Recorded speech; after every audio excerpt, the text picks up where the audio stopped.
Assalamualaikum warahmatullahi wabarakatuh. Apa kabar anak-anak? Semoga sehat selalu ya. Dan jangan lupa walaupun tetap di rumah, kalian tetap harus mematuhi protokol kesehatan. Untuk pertemuan hari ini, kita akan membahas mengenai protista mirip tumbuhan. Nah, sebelum itu, kalian jangan lupa mengisi absensi di Google Classroom dan juga jangan lupa buka WAG-nya ya. Karena nanti setelah materi ini, kita akan membahas diskusinya melalui WAG. Oke, untuk yang pertama bisa dilihat pada gambar di samping ini ada gambar 1 dan 2. Nah, nomor berapakah yang termasuk ke dalam kelompok protista mirip tumbuhan? Kira-kira nomor yang mana? Ya, benar, nomor 2. Karena untuk nomor 1, itu dari 4 gambar itu semua adalah lichen atau lumut. Jadi dari kemiripannya itu ya hampir sama antara lumut dan juga alga kalau dilihat secara langsung. Nah, tetapi sebenarnya alga dan lumut ini itu berbeda. Lumut itu biasanya tidak terendam air, sedangkan alga biasanya dia hidup di dalam air. Dan bila dipegang, lumut itu seperti beludru atau ada juga yang kering. Sedangkan alga terasa basah, licin, dan juga berlendir. Nah, di laut, alga mudah ditemukan. Kadang-kadang, dia terdampar di pinggir-pinggir pantai, berbentuk menyerupai tumbuhan yang berwarna-warni. Kenapa berwarna-warni? Karena alga ini memiliki beberapa pigmen. Ada merah, ada kuning, ada coklat, dan juga ada yang hijau. Untuk orang awam ini biasanya menyebut alga dengan sebutan rumput laut. Next. Nah, untuk pertemuan kali ini, tujuan pembelajarannya yaitu kalian mampu menjelaskan definisi, ciri-ciri, klasifikasi, struktur tubuh, fungsi dari struktur tubuh, habitat, cara hidup, dan reproduksi dari protista mirip tumbuhan. Yang pertama ini kita akan membahas mengenai definisi protista mirip tumbuhan. Protista mirip tumbuhan atau kita sebut alga ini bersifat fotoautotrop karena memiliki kloroplas yang mengandung klorofil atau plastid yang berisi beberapa pigmen fotosintetik lainnya. Jadi tidak hanya klorofil ya. Nah, macam-macam pigmennya. Nah, untuk klorofil sendiri dia termasuk pigmen fotosintetik, yaitu berwarna hijau, bisa dilihat dari gambar, dan ada juga pigmen lainnya yaitu pigmen non fotosintetik. Yaitu ada karoten. Karoten ini berwarna kuning kemerahan, ada xanthofil yaitu berwarna kuning, ada phycoerythrin berwarna merah, ada phycocyanin berwarna biru, dan ada fucoxanthin yaitu berwarna coklat. Nah, selanjutnya kita akan membahas mengenai ciri umum alga. Alga ini ada yang bersifat uniseluler dan ada yang bersifat multiseluler. Artinya ada yang bersel satu dan bersel banyak. Lalu ukuran tubuhnya bervariasi. Ada yang dari mikron sampai meteran. Yang ketiga yaitu hidupnya soliter, ada yang hidup sendiri, ada juga yang bersimbiosis dengan organisme lain dan hidup berkoloni. Lalu dia memiliki dinding sel dan juga kloroplas. Ciri umum selanjutnya yaitu alga biasanya hidup di daerah yang lembab, basah, atau perairan. Dan dia bersifat eukariotik dan semuanya mampu berfotosintesis. Dan juga untuk reproduksi seksual dia melakukan secara konjugasi, singami, dan anisogami. Untuk aseksualnya biasanya yaitu pembelahan biner, fragmentasi, dan pembentukan spora. Cara hidup alga. Cara hidup alga ini ada 2. Ada yang melayang dan juga ada yang melekat. Untuk yang melayang biasanya di dalam air dan disebut neoston. Sedangkan untuk yang melekat itu bisa di perairan atau juga bisa di organisme lain. Nah, kalau misalkan melekat di batu disebutnya epilitik. Untuk yang melekat di lumpur atau pasir disebutnya epipelit. Untuk yang melekat pada tanaman disebut epifitik. Dan untuk yang melekat pada hewan disebut epizoik. Berdasarkan tempat hidupnya yang di perairan, alga juga dibagi menjadi 4 golongan. Ada alga subaerial, yaitu hidup di perairan air, dan alga intertidial, secara periodik muncul ke permukaan air yang terbawa oleh pasang surut air. Ada alga sublitorial, yaitu berada di bawah permukaan air, dan ada alga edafik, yaitu hidup di lumpur atau pasir di dalam perairan. Selanjutnya untuk reproduksi seksual alga, yang pertama kan tadi konjugasi. Konjugasi merupakan proses saling berlekatnya 2 individu yang berbeda jenis, diikuti dengan terjadinya plasmogami dan karyogami. Lalu yang kedua ada singami, yang bisa disebut juga isogami, yaitu peleburan antara 2 sel gamet yang sama terbentuk dalam hal bentuk dan juga ukurannya, tetapi berbeda jenis. Nah, yang ketiga ada anisogami, yaitu peleburan antara sel gamet yang berbeda bentuk dan ukurannya. Selanjutnya adalah reproduksi aseksual alga. Yang pertama adalah pembelahan biner. Pembelahan biner ini adalah pembelahan inti yang diikuti oleh pembelahan sitoplasma. Lalu ada fragmentasi, yaitu pemutusan sebagian tubuh alga yang akan menjadi tubuh baru. Lalu ada juga pembentukan spora, artinya pembentukan spora di dalam sel induk yang akan menghasilkan zoospora. Alga diklasifikasikan menjadi 6 filum, yaitu Euglenovita, Chrysophyta, Pyrophyta, Chlorophyta, Phaeophyta, dan Rhodophyta. Kita akan membahas satu persatu. Yang pertama ada Euglonoid atau Euglenovita yang berasal dari kata eu dan glen. Eu artinya sejati dan glen artinya mata. Artinya alga uniseluler yang memiliki bintik mata berwarna merah atau yang bisa disebut dengan stigma.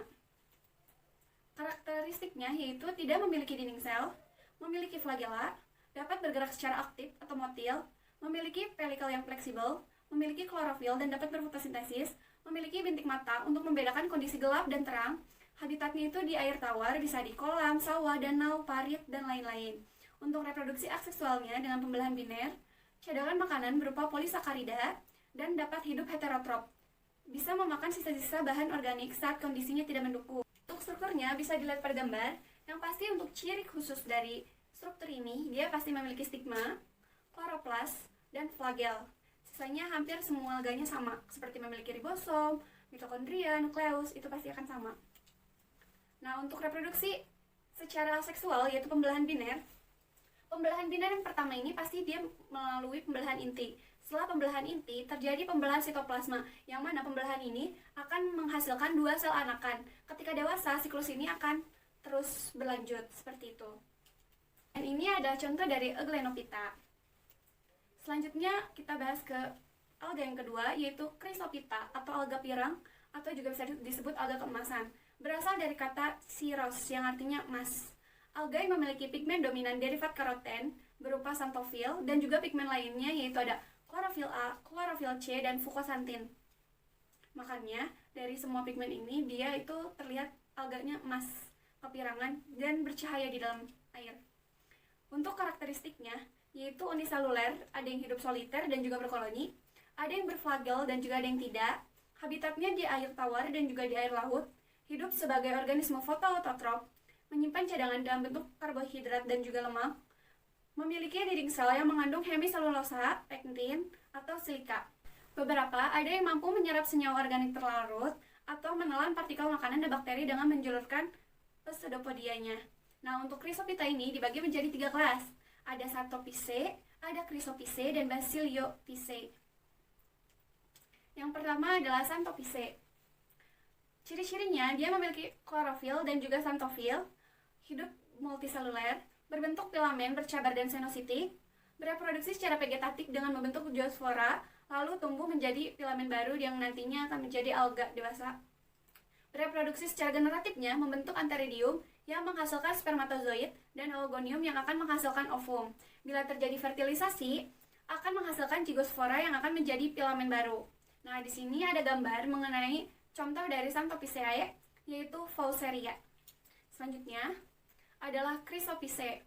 Nah, Chrysophyce ini memiliki ciri-ciri yaitu berwarna coklat keemasan, memiliki pigmen klorofil dan juga karoten, hidup uniseluler secara soliter atau berkoloni, cadangan makanan disimpan dalam bentuk karbohidrat dan minyak, sel tubuhnya berbentuk seperti bola dan juga memiliki flagel. Nah, di sini juga ada contoh gambar dari Chirophyceae, yaitu ada yang pertama adalah Sinura, yang kedua adalah Ochromonas. Yang ketiga adalah Basidiophyce, yaitu berwarna kuning kecoklatan, uniseluler soliter atau koloni, dinding sel dari campuran bahan organik dan juga silika, menyimpan cadangan dalam bentuk polimer glukosa, laminarin, dan minyak. Habitatnya itu di air laut dan juga di air tawar, membentuk kista saat kondisi tidak mendukung dan memiliki daya apung yang baik. Dinding selnya itu terdiri dari hipoteka dan epiteka. Nah, hipoteka dan epiteka ini dia memiliki pori-pori, yang mana fungsi dari pori-pori ini yaitu sebagai tempat pertukaran gas dan zat antar sel dengan lingkungannya. Bila mati, dinding selnya ini akan mengendap di dasar perairan dan membentuk fosil yang menjadi penyusun sedimen dari tanah diatomeus. Reproduksi secara genetatifnya melalui konjugasi dan pembentukan ovum dan spermatozoid untuk menghasilkan alga baru, dan reproduksi vegetatifnya dengan pembelahan mitosis. Nah, untuk gambar di sini adalah struktur dari Basidiophyce, yaitu dia yang bagian atas itu epiteka, bagian bawah itu hipoteka. Nah, dia juga memiliki frustula dan juga pigmen-pigmen fotosintetik di dalam tubuhnya. Di sini merupakan gambar reproduksi dari Basidiophyce. Untuk seksual dan aseksualnya ini dapat digabung dalam satu siklus. Jadi si alga ini ketika membelah, jika seksual akan membentuk zoospora langsung, Sedangkan secara seksual akan membentuk gamet, lalu melalui proses singgami, lalu meiosis, dan akhirnya membentuk sel dewasa. Nah, selanjutnya adalah contoh dari Chrysophyta. Ini dari 3 kelas tadi. Selanjutnya adalah alga yang ketiga, yaitu Pyrophyta atau sering disebut Dinoflagellata atau alga api, yang berasal dari kata pyros, yaitu api, yaitu alga uniseluler yang menyebabkan air laut tampak bercahaya ketika di malam hari karena sel-selnya mengandung fosfor. Selanjutnya adalah karakteristiknya, yaitu yang pertama, uniseluler, soliter, dan juga berkoloni, memiliki flagella, kecepatan populasinya dipengaruhi oleh suhu, kadar garam, nutrisi, dan kedalaman air laut. Dia ini menghasilkan racun, memiliki dinding sel berupa lempeng selulosa berbentuk poligonal, membujur atau melintang, memiliki klorofil A, klorofil C, vicobilin, dinoxatin, dan xanthofil. Dua flagellatanya terletak di bagian samping atau di ujung sel, dan dia bergerak aktif, yaitu motil. Bereproduksi aseksual dengan pembelahan biner, hidup fotoautotrop di dalam laut, dikenal sebagai fitoplankton, dan beberapa hidup parasit pada tahap-tahap siklus hidupnya. Nah, jenis alga ini ada yang sifat beracun dan tidak beracun. Selanjutnya adalah struktur tubuhnya, yaitu dia memiliki velikel, nukleus, simulum, sulcus, flagella, amor plate, dan flagella transversal. Jadi, jenis flagellanya ada 2, transversal dan longitudinal. Nah, selanjutnya adalah contoh dari Pyrophyta. Ada Nocticula sp, Serratium sp, dan Goniaulac sp. Selanjutnya adalah alga keempat, yaitu Chlorophyta, yaitu alga hijau, berasal dari kata chloros yang artinya hijau. Alga ini berwarna hijau karena memiliki pigmen dominan, yaitu klorofil A dan klorofil B. Kenapa klorofil B ini ibu bold? Karena klorofil B ini biasa dimiliki oleh tumbuhan tingkat tinggi. Nah, alga hijau ini satu-satunya memiliki klorofil B, serta pigmen tambahan yaitu berupa karoten dan xanthofil. Karakteristik Chlorophyta yaitu memiliki dinding sel dari selulosa, memiliki flagella, dan dapat bergerak aktif. Dia hidup uniseluler dan juga multiseluler secara soliter ataupun berkoloni. Cadangan makanan disimpan dalam bentuk amilum, protein, dan minyak. Kalau yang multiseluler ini dia biasanya berbentuk benang, lembaran, atau seperti tumbuhan tingkat tinggi, karena tadi alga itu ada yang ukuran sampai berpuluh-puluh meter. Reproduksi aseksualnya dengan membelah diri, menghasilkan diospora dan juga fragmentasi. Untuk reproduksi seksualnya dengan konjugasi dan peleburan sel gamet jantan dan juga betina. Hidup secara fotoautotrop di air tawar, beberapa hidup juga di air laut, yaitu menjadi fitoplankton. Ada pula yang hidup di tanah lembab, tembok basah, salju, atau menempel di tubuh hewan dan juga tumbuhan. Hidup bersimbiosis mutualisme dengan organisme eukariotik lain. Contohnya dia bersimbiosis dengan fungi atau fungi yang akan membentuk lichen. Selanjutnya adalah struktur Chlorophyta. Nah, di atasnya itu dia memiliki 2 flagellum. Ada juga mitokondria, vakuola kontraktil, zat pati, kloroplas yang pasti dimiliki. Ada granula, pigmen yang membentuk stigma. Ada juga nukleus, dinding sel, dan plasmalema. Nah, ini untuk yang multiseluler. Kalau yang tadi struktur uniseluler, yang ini multiseluler, yaitu terdiri dari dinding sel, di mana dinding sel itu yang di dalam dinding sel itu terdapat sitoplasma, nukleus, kloroplas, dan phrenoid. Nah, di yang dalamnya ini itu jika dilihat lagi ada saluran untuk konjugasi, ada juga zigot dan juga spora. Di sini ada gambar mengenai reproduksi Chlorophyta. Nah, pada gambar ini kita bisa lihat reproduksi seksual dan aseksualnya, yaitu kalau aseksual dia dalam satu siklus, itu aja. Yang membedakannya dengan aseksual yaitu dalam satu siklus 1, 2, 3, 4 itu sama, tapi ketika fase kelima, pada seksual dia akan bertemu dengan gamet lain. Juga setelah fase zigospora, yang aseksual ini akan menjadi sel jenis atau akan menjadi alga baru. Sedangkan untuk yang seksual ketika sampai tahap zigospora, dia akan menjadi sel dewasa dan bermitosis. Selanjutnya yang kelima adalah Pyrophyta, yaitu alga coklat. Selanjutnya yang kelima yaitu Pyrophyta atau alga coklat. Berasal dari kata peios yang artinya coklat. Alga ini berwarna coklat karena mengandung pigmen dominan fukosantin yang menutupi pigmen lainnya. Karakteristiknya yaitu hidup di laut, memiliki pigmen lainnya yaitu seperti klorofil A, klorofil C, dan xanthofil, menyimpan cadangan berupa minyak laminarin, dinding sel mengandung pektin dan asam alginat, alga multiseluler berbentuk benang atau talus, melekat di bebatuan dengan bantuan holdfast dan mengapung karena memiliki alat pelampung yang terdapat di dekat blade. Reproduksi aseksualnya dengan fragmentasi dan pembentukan spora. Reproduksi seksualnya dengan isogami atau anisogami. Pheophyta ini mengalami pergiliran keturunan atau metagenesis antara generasi sporopit dan generasi gametofit. Selanjutnya adalah struktur dari Pheophyta. Nah, whole plants ini yaitu seperti akar. Nah, batangnya itu disebut stipe. Lalu gelembung-gelembungnya itu disebut pneumatocyte dan seperti daunnya itu disebut blade. Di sini ada gambar reproduksi Pheophyta secara aseksual, yaitu dari reseptakel. Itu kan ada 2, jantan dan juga betina. Nah, untuk jantan ini dia akan menghasilkan antheridium dan untuk betina ini dia akan mengeluarkan oogonium, bersatu menjadi spermatozoid, dan keduanya ini setelah bergabung akan membentuk zigot. Zigot ini akan tumbuh menjadi alga dewasa. Selanjutnya adalah contoh dari Pheophyta, ada laminaria, ada sargassum, ada fucus, dan ada macrocystis. Selanjutnya adalah alga yang keenam, yaitu rhodophyta atau alga merah. Berasal dari kata rhodos yang artinya merah. Alga berwarna merah ini karena mengandung pigmen dominan phycobilin yang terdiri atas phycoerythrin merah dan phycocyanin biru. Karakteristik rhodophyta: multiseluler, berbentuk benang atau lembaran, memiliki pigmen lain yaitu klorofil A, klorofil D, dan karoten. Dinding selnya mengandung semilosa dan pektin. Ada pula yang mengandung zat kapur. Cadangan makanannya dalam bentuk bahan agar-agar atau florid. Pigmen phycoerythrin dan phycocyanin membantu alga dalam menangkap gelombang cahaya matahari di dalam perairan, dan ketika di dalam perairan ini, alga merah ini akan berwarna merah kehitaman. Ketika hidup di laut dalam yang sedang, itu akan berwarna merah cerah. Ketika di perairan dangkal, itu akan berwarna merah kehijauan karena phycoerythrinnya yang menutupi klorofil yang berjumlah sedikit. Alga ini juga hidup subur di perairan dangkal bersuhu hangat di laut tropis. Sebagian ada yang hidup juga di air tawar dan tanah yang basah. Untuk reproduksi seksualnya, yaitu pembuahan sel telur oleh spermatium di dalam carpogonium. Pembuahan ini dibantu oleh arus air karena untuk alga merah ini dia tidak memiliki flagel ataupun alat gerak yang lain.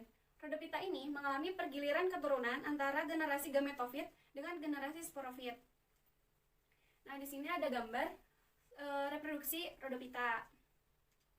Selanjutnya ada contoh dari macam-macam Rhodophyta, ada Gelidium, Chondrus, Plumaria, Rhodimeria. Nah, kalian tahu nggak sih kalau misalkan alga ini jika kebanyakan di perairan akan mengakibatkan blooming? Bisa dilihat dari gambar di samping, gambar 1 dan gambar 2, itu keduanya sama-sama blooming alga. Yang pertama, blooming alga yang disebabkan oleh alga merah atau yang kita sering sebut red tide. Lalu yang kedua adalah blooming alga hijau. Nah, blooming alga adalah merupakan istilah dari ledakan alga. Ledakan alga ini merupakan suatu kejadian atau kondisi di mana perairan baik air kolam, air laut, danau maupun rawa mengalami ledakan populasi plankton yang cukup besar. Untuk yang alga hijau atau blooming alga hijau itu diakibatkan karena pemberian pakan ikan yang berlebihan, sehingga fitoplankton memiliki jumlah nutrisi yang berlebih. Nah, jumlah nutrisi yang berlebih ini mengakibatkan fitoplankton tumbuh dengan subur yang mengakibatkan pertumbuhan mereka menjadi abnormal. Atau blooming alga merah, pertumbuhan abnormal alga merah yang kaya phycoerythrin ini diakibatkan oleh upwelling nutrisi di dasar laut. Untuk blooming alga ini, dia memiliki dampak yang cukup negatif terhadap ekologis. Yang pertama, jumlah alga yang membludak dapat mengakibatkan resiko kematian pada berbagai macam biota laut. Ya, hal ini disebabkan ketika alga memenuhi perairan laut, otomatis baik dari segi nutrisi, oksigen akan diambil oleh alga. Kedua adalah kematian biota laut terjadi karena adanya paparan toksin yang berasal dari ekskresi alga. Terutama untuk alga merah, dia ketika blooming alga itu menghasilkan toksin yang mengakibatkan untuk organisme lain mengalami keracunan.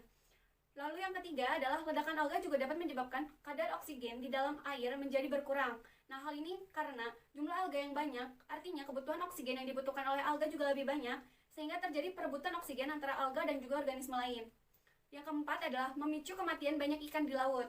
Selain kurangnya oksigen, ikan-ikan juga akan mengalami keracunan akibat toksin yang dihasilkan dari hasil ekskresi dari aktivitas metabolisme yang dilakukan oleh alga, sehingga biota-biota lain, ikan, semuanya akan mati. Sekian materi pembelajaran pertemuan kali ini. Selanjutnya untuk minggu depan kita akan membahas mengenai protista mirip jamur. Untuk itu, sebelum ditutup, Ibu memiliki kalimat motivasi untuk kalian. Belajar memang tidak lantas membuat kita langsung sukses. Namun, kebanyakan orang sukses adalah pembelajar sejati. Maka dari itu, jangan berhenti belajar. Selanjutnya kita juga akan membahas diskusi materi ini melalui WAG. Ibu tutup pertemuan hari ini dengan membaca hamdalah bersama-sama. Alhamdulillahirrahmanirrahim. Terima kasih atas perhatiannya. Wassalamualaikum warahmatullahi wabarakatuh.